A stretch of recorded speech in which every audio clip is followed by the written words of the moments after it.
नमस्कार प्रिय दर्शक बंधु महिला मानक पई एक बड़ स्कीम आसी जहाँकि सरकार तरफ प्रति मासरे महिला मानकू 1000 टंका लेखाएं मागणा सेवा सरकार जोगाई दि जाउछि। दर्शक बंधु तेबे एही योजनाटी कौन एवं महिला माने एही योजना किपरि भाव में आवेदन करें मो वीडियो माध्यम दर्शक बंधु आपन को संपूर्ण विवरणी देवी तेज देरी नक दर्शक बंधु चलतु जानिबा एही स्कीम टी कौन एवं एही स्कीम रे आवेदन करबा पई महिला मानकू कौन कौन डॉक्यूमेंट सब आवश्यक। दर्शक बंधु चलित वर्ष बजेट रे महिला सम्मान सेविंग पत्र योजना घोषणा करा जायतिला। अतीश मार्लेना हेउचंती दिल्ली सरकारंकर अर्थमंत्री एवं आम आदमी पार्टी अन्यतम प्रमुख सदस्य। से महिला मानक पई एही सरकारी योजनार घोषणा करथिले। एही योजना माध्यम रे दिल्ली रे रहुतुबा आर्थिक दृष्टि दुर्बल महिला मानक मासकू 1000 टंका लेखाए सहायता राशि प्रदान करा जिवो। दर्शक बंधु दिल्ली रो प्रधानमंत्री द्वारा महिला मानकू महिला सम्मान निधि सेविंग योजना गोटे रहुची जहाँकि दिल्ली रे रहुतुबा समस्त महिला मानकू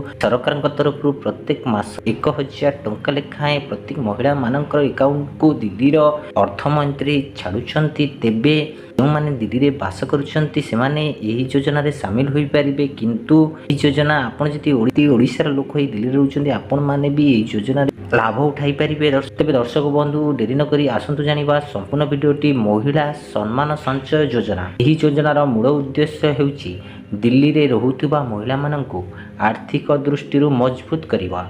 महिला मानक सेविंग योजना पई 2000 कोटी टंका सहायता प्रदान करने दिल्ली सरकार 1 लक्ष्य धार्य करिसेंती। दर्शक बंधु एही योजनाटीर नाम हेउची महिला सम्मान संचय योजना। दर्शक बंधु एही योजनार दिल्ली रो महिला माने संपूर्ण भाव अंशग्रहण करि परिबे, किंतु आपण जदि ओडिसा रो बासिंदा है कि दिल्ली रे भी रहुचंती आपण चाहिले आवेदन करि परिबे एवं एही योजनार लाभ बहुत शीघ्र आपणक अकाउंट रे नहीं पारिबे। दर्शक बंधु तेबे योजना कौन आ विषय आउ किछि जानिबा चलंतु वीडियोटी को शेष पर्यंत देखिबा। दर्शक बंधु तेबे एही योजना माध्यम रे 39 रु 50 लाख महिला को सरकार आर्थिक सहायता प्रदान करिवे। महिला सशक्तिकरण पई दिल्ली सरकार नैछंती एक गुरुत्वपूर्ण पदक्षेप। दर्शक बंधु एही योजनार दिल्ली सरकार संपूर्ण भावे 39 रु 50 लाख महिला मानकू एही योजनार पैसा एवं एही योजनार बेनिफिट सरकार तरफ मिलिबाकू जाउची एवं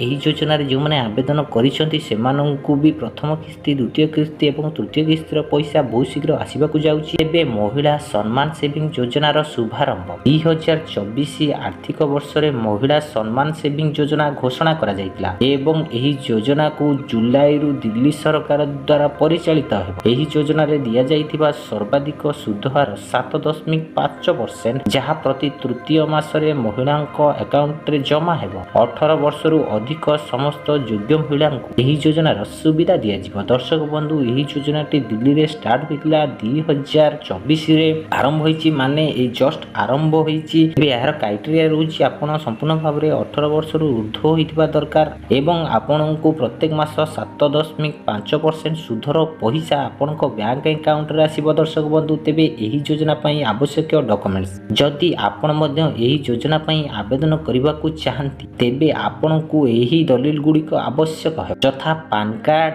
आधार कार्ड, बयस प्रमाण पत्र, आय प्रमाण पत्र, बैंक अकाउंट पासबुक, ठिकाना प्रमाण पत्र, पासपोर्ट साइज आकार फोटो, मोबाइल नंबर एवं ईमेल आईडी। दर्शक बंधु आपण पाखरे रहउची मु आपनको देखैबाकू चाहे सर्वप्रथमे आपनको पाखरे पैन कार्ड थिबा दरकार एवं आधार कार्ड थिबा दरकार एवं बार्थ सर्टिफिकेट रहिबा दरकार। दर्शक बंधु आउ गोटे गुरुत्वपूर्ण कथा मु आपनको कहूची कि आपण जदि एपर्यंत आपणकर पैन कार्ड रे आधार कार्ड लिंक करिनांती तो यथाशीघ्र चाहे आपनको पैन सहित आधार कार्ड रो लिंक करंतु, कारण जदि आपण पैन कार्ड सहित आपणकर आधार कार्ड लिंक न करिवे तेबे आपणको आधार दिया जाइतिबा जगह रे आपणको पैन दिया जाइतिबा जगह रे आपणको डॉक्यूमेंट्स आउ चलिबो नाही, कारण गवर्नमेंट तरफ ए जो खबरटी ये संपूर्ण भाव रे सत्य।